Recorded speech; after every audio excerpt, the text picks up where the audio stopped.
today Aunt Wendy is going to help make a little girl's dream come true. She wanted some broccoli casserole. Unfortunately, she is allergic to raw onions. So we're going to make a broccoli casserole without onions. Fun, fun. Now, before we get started, I want to show off my cute little apron that was handmade for me. It's got little ants all over it, which is cute. But we're going to work on the cheese sauce now. And I've turned the heat on low. We want the milk to start to warm up, but we don't want it to curdle. Now, I've already pre-melted some butter. We're going to add our butter. Okay. And then we're going to add our cheese and let everything slowly come up to a warm temperature and become the liquid form. Okay. Now, in order to help her have some flavor in this, since we got rid of the onion, I mixed up the cheeses a bit. Here we have some cream cheese, and we have some processed fast melting cheese. I won't say the name of these. And this is a Colby shredded blend.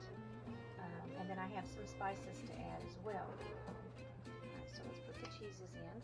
Now I pre-cut them to help them melt a little faster. There's no reason in the world why you have to grate something in order to melt it. Save your fingers. Don't do the grating, just chop it up. It takes just a little bit longer in order to melt, but it's okay. All right, melty, melty, melty. I turned just a touch. I had it too low. All right, so while that's starting to melt, I'm gonna add the cheese. I'm gonna have the name of the company. I don't want you to see it. It's not a bad company or anything. It's just I'm not paid to advertise for them, so we're not going to advertise for them. So anyway, handful of the Colby Jack. I'm going to put a couple of handfuls in. Whee! And a handful of Colby Jack. Oh, let's be generous. Let's do a third one. Woohoo! Okay. I like cheese, if you can't tell. Okay. Now, while this is melting, it's doing a lovely job of slowly melting.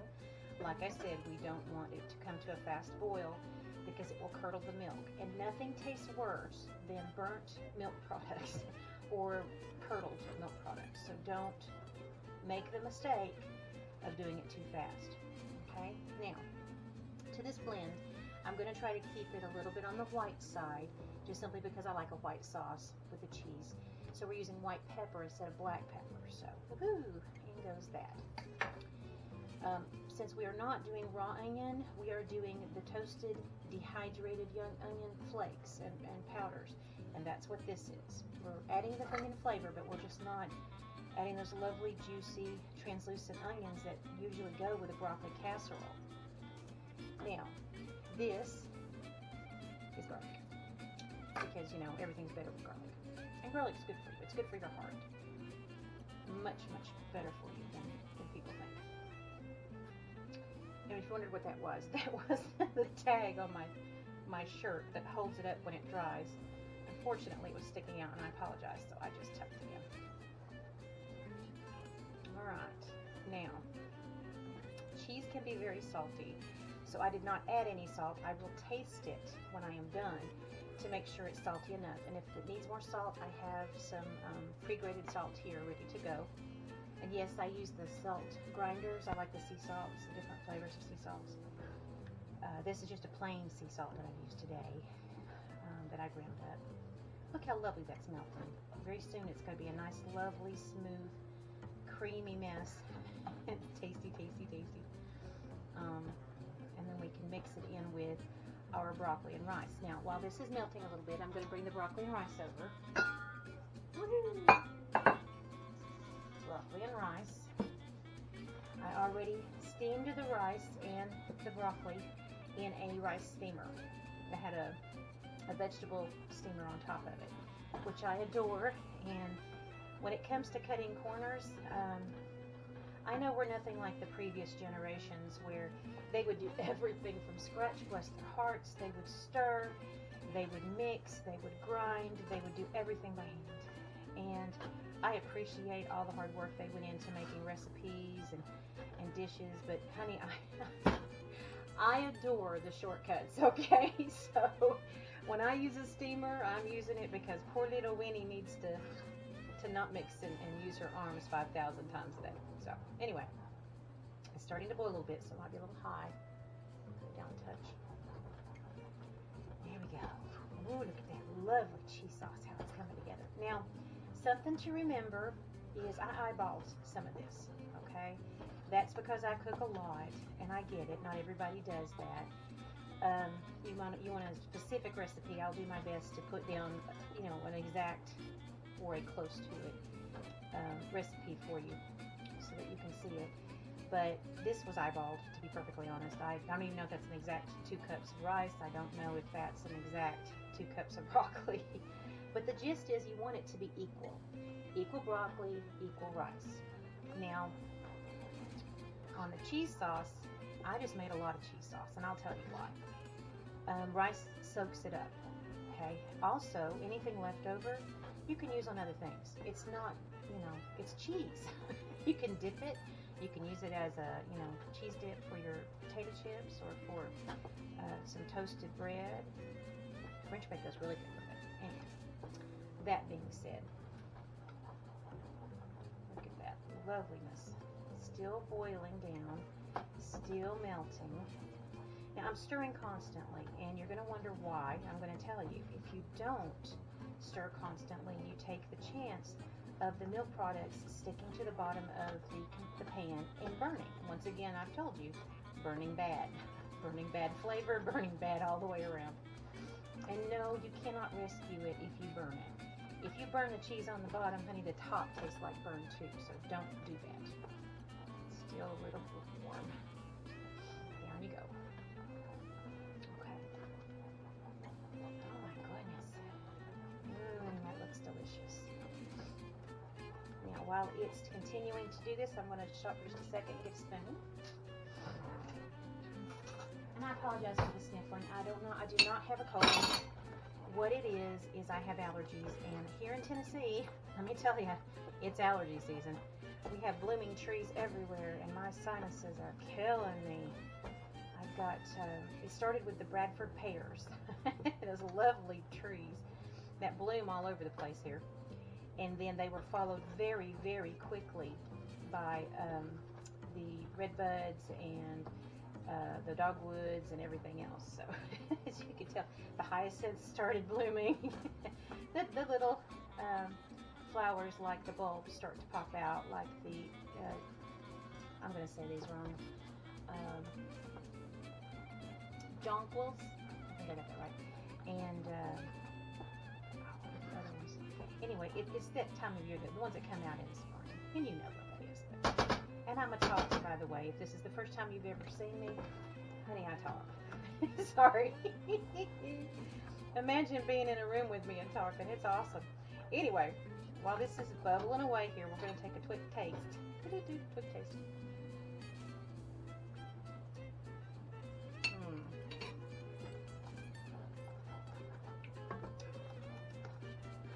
Actually, I think we're going to be good on salt, so we're not going to add any salt, which I love. It's perfect tasting. We're getting there. Now, something we can do is we can take a whisk. And yes, before you say anything, I know my whisks have a little bit of rust at the top. That's what happens when you use a metal whisk. I've been thinking of changing to the plastic ones, but they melt. So I don't know. You kind of have a catch-22 when it comes to whisks. You either have to constantly watch for the rust and oil and clean your gear, or every once in a while you have to do the unthinkable and buy plastic. But see how pretty and smooth that's becoming? That's going to be such a good sauce. Oh my goodness. Okay, and they're just about done, so I'm going to turn off the heat. There's still some residual heat coming in from this electric stove. If you're using gas, you want to be careful because once you turn it off, heat's gone. But on a gas stove, if you turn it down to low, it's still high enough to burn. So you have to be very, very careful. Okay, that is beautiful. All right, so at this point, we are now going to take that off the heat for a second. I'm going to get a spatula and be right back.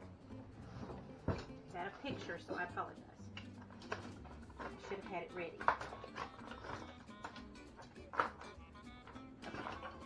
We're going to use this lovely green thing. I can't even remember where I got it. Oh, by the way, if you didn't ever know, which is an awesome thing to do, a lot of these, you see how they come off like that? They can come off and be washed. So whenever you get these, make sure you find the ones that you can pull off and wash, because then you don't get out that little icky stuff in between that can, get bacteria and stuff in. Okay, so here we go. Down we go. Let's see if that's enough, or if I need to do something with that left over. Now we're going to fold. My rice is a little clumpy. Chop it up real quick here.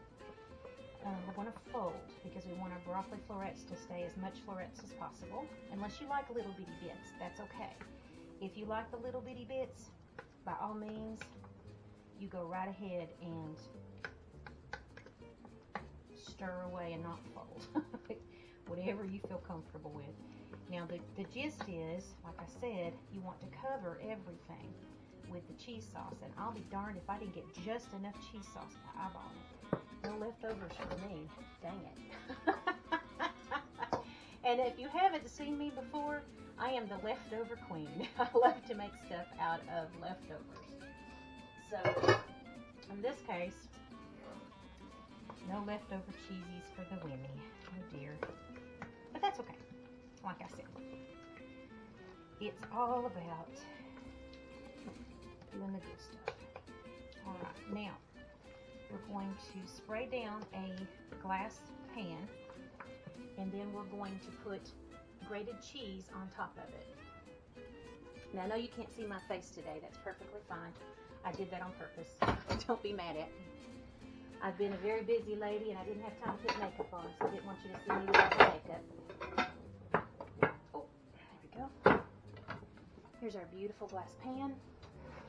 Okay, and we're going to spray it down with some olive oil.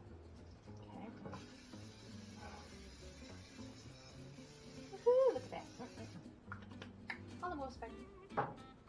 Whoever invented spray by the can is also one of my best friends. Because like I said, I love shortcuts. Okay. Then goes the broccoli casserole numminess. Look at that. Yummy, yummy, yummy. For my tummy, tummy, tummy. Now, most of the time, people love to put, we need the spatula. What do I do with the spatula? It's just weird. Most of the time, I've forgotten my train of thought. That's okay. We all do that. Oh my gosh. Oh, most of the time people will grate cheese and put cheese on top of the casserole. And there is nothing wrong with that. However, once again, since we didn't use real onions, we are going to cheat, and we are going to put in, on top of this, grated cheddar crackers. Okay? Alright. Now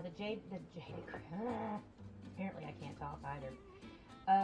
The grated cheddar crackers, I just grated them up in a simple blender. I've got I guess I could show you that too. I won't. Not today. We'll talk about it later. I love this little store that's near me, which is, once again, they don't pay me to do anything, so I'm not going to say their names. But they are a German-owned company, and they sell all kinds of products. And if I tell you some of what I'm about to tell you, those who shop there are going to know who I'm talking about. But they have a promise that they have come out with to reduce as much as they can any products with having harsh preservatives in them, artificial colors, etc. So they've also come out with a Fit and Active line, and the Fit and Active line is really good for you, by the way. I use the little liquid enhancers for water when I'm tired of water, but I need to keep drinking water. I'll put that in there. But also there is a gluten-free line that they do. And let me tell you something, guys. If gluten is a problem for you, it's not for me, okay? But if it's a problem for you, they have some really good prices on gluten too. So if you do want to know the name of the company, message me. I will gladly tell you. So I'm not, worried about that. Now I'm going to use my fingers. They're perfectly clean. I wash my hands before I cook. Everybody should do that.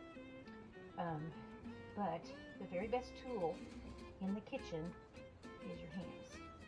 Okay? So we're just going to spread these around. Good. I eyeballed that pretty good today.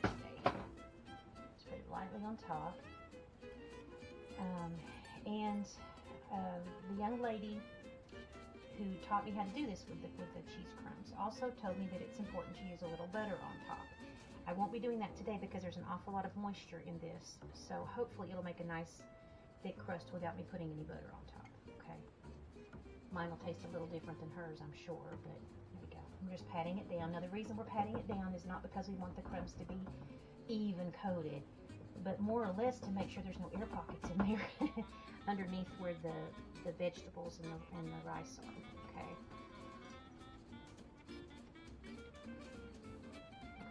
Although it is kind of pretty with fingerprints, we're going to get rid of fingerprints. Nothing like me looking like I have a bunch of fingerprints on my food. Okay. Now we're going to put this into the oven and bake it at 350 degrees. Here, where I am, 350 degrees is appropriate. Where you are, whatever's appropriate for you that's average for your stove is just fine. Once you've baked it for about 35 to 40 minutes, it should be nice and bubbly. If the top has not become nice and browned, you can turn it on broil for a couple of minutes, but watch it closely because it'll brown quick. And you'll get a nice pretty brown crusty crust with caramelization on top. Okay, alrighty. Better with the butter when you do that, but without it, you just have to watch it. All right, I'll be back with the finished product.